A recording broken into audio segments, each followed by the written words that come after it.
pledge allegiance to the flag of the United States of America, and to the republic for which it stands, nation, with liberty and justice for all.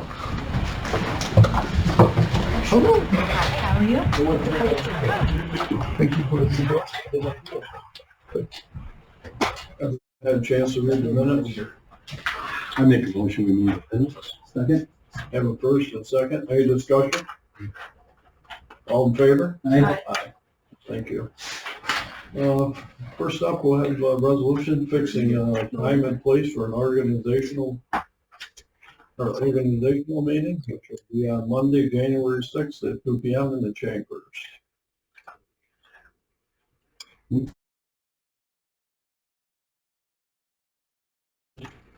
Second. First and second. Any discussion? Chairman, there has been some discussion about moving that meeting for later. That. Okay. Calendar.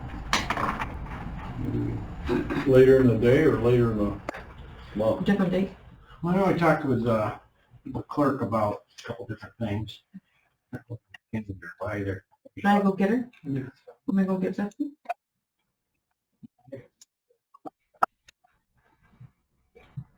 Go to the next one. All right, we'll go on to resolution 2. Richard has a resolution authorizing the chairman and the clerk to handle all unfinished business to December 31st of 2024. So, Can we make a motion, move on, Motion to table the first one. right, until we have an answer? Second. right. Okay. Okay. All in favor? Aye. Okay. We have resolution 2 with the chairman and clerk to handle all unfinished business. I'll make a motion that we approve that. Okay, I'll second. second, any discussion?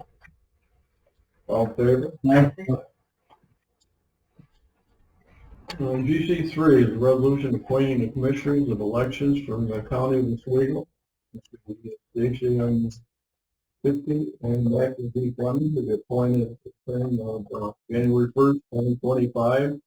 And it will be expiring December 31st of 2028. I'll make that motion. I'll second. First and second, any discussion? I just want to let you know my nomination is not in your packet. I walked it in this morning and gave it to Raven. Just going to add it at a later time. All in favor? Aye. Anybody opposed? Congratulations. Yeah. Yes. Number 4 is resolution authorizing the budget bond from assigned council legal fees.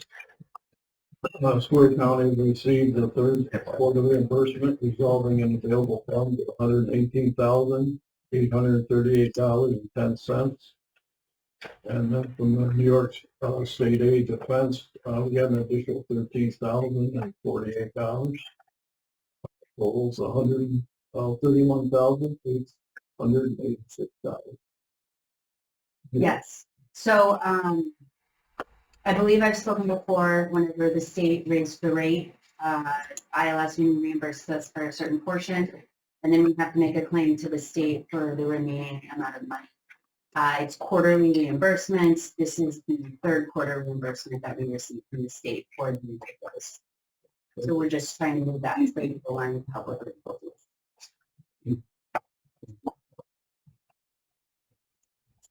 I'll make a motion to accept it. Second. First and second. Any other discussion? All in favor? Aye.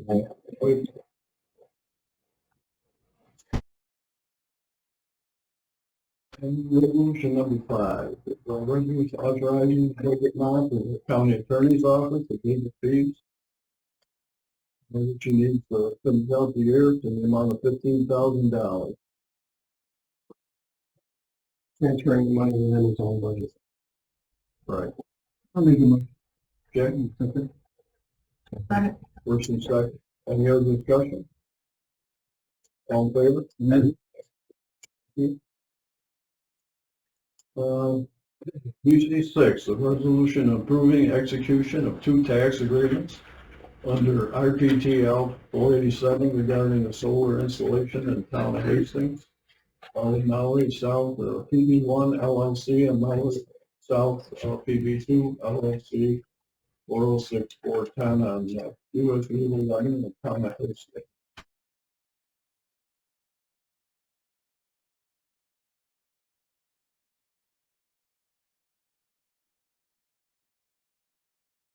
Send it on to the local legislature. Okay. Number 30. Second. Second on that. The amount of payments are the base of that, which are for 15 years from about 7,500 to 90. Discussion? All in favor? Aye. By poll. One opposed.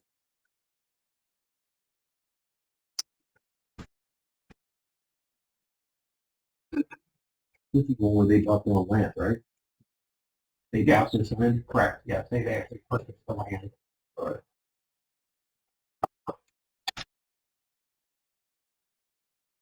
GC7, we have a resolution rescinding, resolution 115 of 2024, the Office of Chief Initiative.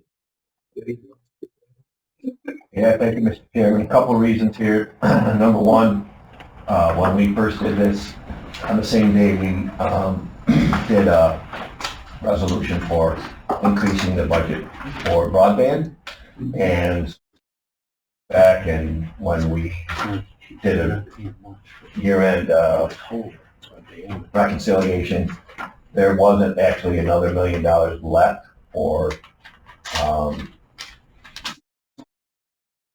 the broadband project up to $2 million. So for that reason, we're taking it back, and as it turns out, we wouldn't have been able to obligate this by the end of the year anyways, even if it was there. So one way or the other, we had to pull this back.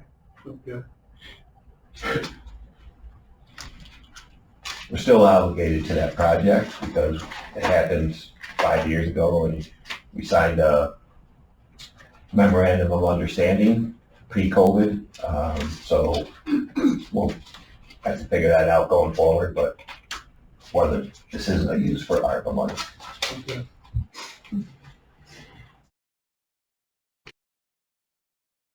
Send this resolution. Second. Okay, first and second. Any other discussion on it? All in favor? Aye. By poll. Okay. Now we'll go back to resolution GC1. Thank you, Mr. Chairman. We need someone from the committee to make a motion to take it off the table.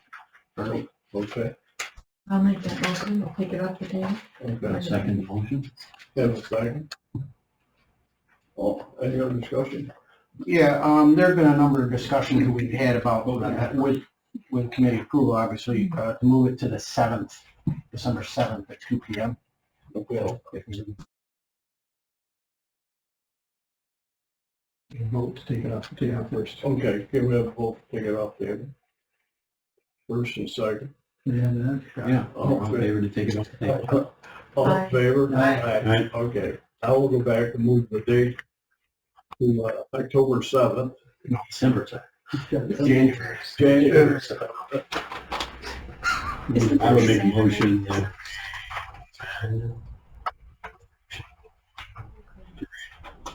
Tuesday, January, so let's do January. December 7th. I'll second that. Okay, any other discussion? We get it. All in favor? Aye. Now we'll go back to the original, right? Over there. Okay. All in favor? Aye.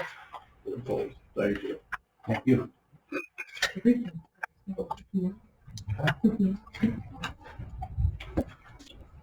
First up, we'll have the county clerk. Thank you, Mr. Chairman. As some of you may have read in the paper, I think it went out. We completed our deed scanning project. So now every deed that's recorded in the county clerk's office is accessible online, both in the office and at home, if you choose to set up an account through searchiqs.com. It's a great service. The abstractors are loving it. We're actually setting up little tutorial sessions with the historians so they know how to search online and really get the feel of it, because a lot of the research they were doing, they had to pull the books and do the physical research of flipping through the pages to find it. So this is a lot easier. I encourage anybody who wants to stop down and check it out. Let me know. I'll walk you through it. It's pretty simple. And I appreciate your support in supporting my office in that project. I actually did a little survey, and we're probably one of 3 county clerk's offices in the whole state who are completely digital on their deeds. So that's something for us all to be proud of, being on the cutting edge. We haven't been able to be on the cutting edge in our department in a few years, and now we're back on top again. So that's great. The other thing is in DMV, it's our biannually we go through and kind of look at the dealer section and how we're doing business there. And right now we're undertaking that again with our new DMV deputy, Kelsey, and myself. We've been out there talking to the dealers, doing the courier route ourselves just to make sure everything's good, the dealers are happy, and we still have that revenue line coming in. I know it's hit or miss with the right now with DMV transactions because the economy and the shape it's in, not everybody is going out and buying new vehicles. But at the end of the day, we are making sure that the ones that are being sold, they're getting processed in our county. So it's something that I implemented when I first came in, and I really think it's very effective to have that, biannual touch from, the deputy and myself to make sure that those dealers are happy with the process. And they all have my cell phone as well. So just wanted to keep you up to date. Other than that, records management in the record center, we're plugging away, scanning. I do have that extra position in the budget, which I would hope that you would all continue to support. That actually moved from DMV over to the record center because we definitely need to move that a little faster, that project. Got any questions? Great. Okay, thank you, Terry. Next update, we have strategic initiatives. Yeah, on the broadband project, we're in the final stage of getting a final incentive proposal from New York State. Everything they've given us so far is a draft. It's our preference and the county attorney's preference not to have you act on a draft document. So we're negotiating the final language. Hopefully we'll have something for you. Probably going to have to be special meeting prior to the December 12th meeting. Authorize the chairman to sign a contract to accept the money from the state, and at the same time engage a broadband consultant and fully engage an internet service provider. That way we'll have our money obligated prior to the end of the year. So the dollar amount won't change. The $26 million is what they've offered. It's just some of the technical language in the final agreement that we've been negotiating back and forth, clarifications on some of their language. And also on the wastewater project in Phoenix, Tuesday afternoon, we got a call around 5:15 letting us know that that project is going to be funded from the Environmental Facilities Corporation, not for the full amount that we requested, and we don't have the final amount yet, somewhere around $2.8 million. Village of Phoenix has agreed to borrow the balance, so that project will be moving forward as we go into the new year. Long time coming. Yeah. 12 years. Yeah, there's a lot of that. Thanks, Dave. Next up, we have real property. Thank you. We're just getting into the swing of county taxes. We moved up a couple of those deadlines that we'd given the town, such as getting their unpaid water and sewer and things to us at the same time the budgets are submitted. Usually we used to give them until either the 1st of December or the first Friday in December to get that information to us, and it made just a really stressful time getting everything balanced and audited. So moving that up a couple of weeks has made things much less stressful right now. So we'll be able to start producing those bills ideally, the day or next day after the legislative meeting on the 12th. Yeah. What kind of reaction are you getting from them? All the towns were really good about it. So the only one we haven't received was Richland, and that was just they still thought it was the old deadline and gave their people till then to pay their water bills, but we'll just put those on when we get them.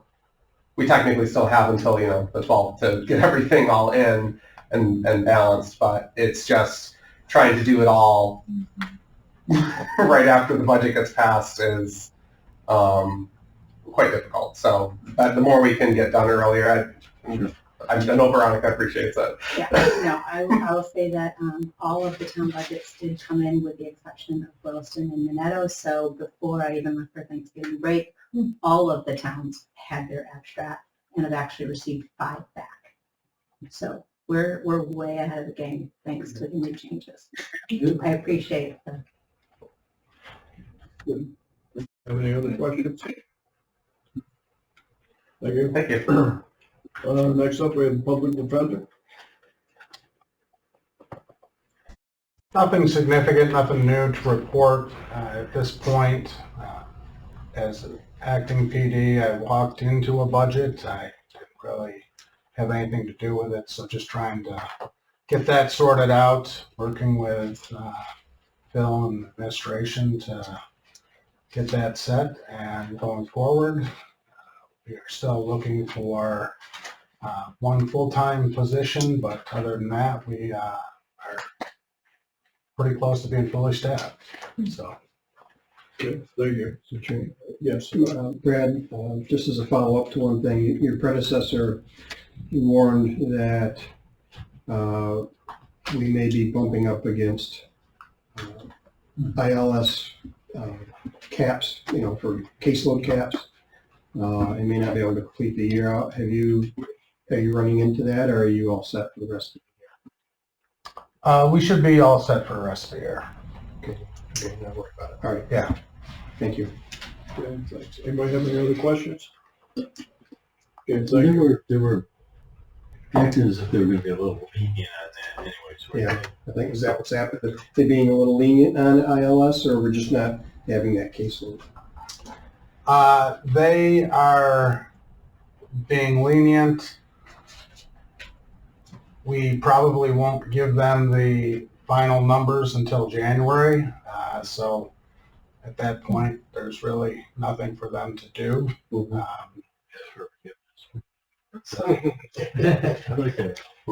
Yes, sir. Thank you. Next up, we have the Sign Council. Yes, so going into 2025, my primary concern is going to be how to reduce the legal fee budget line. It's high. I don't think anybody realized it was going to be this high with the creation of the Public Defender's Office. I do have to say Brad has been really receptive and more than willing to work with me. We had a meeting last week about how to figure out how to reduce the sign council's legal fees. And he's been really open to looking at what is costing the sign council the most money and seeing if maybe we can shift that to the Public Defender's Office. It can get a little complex because some of our more high bills are completely grant funded. So it takes a little bit of creativity to figure out how we can kind of transfer some of the costs to the Public Defender's Office. But Brad's been great to work with, I do have to say that.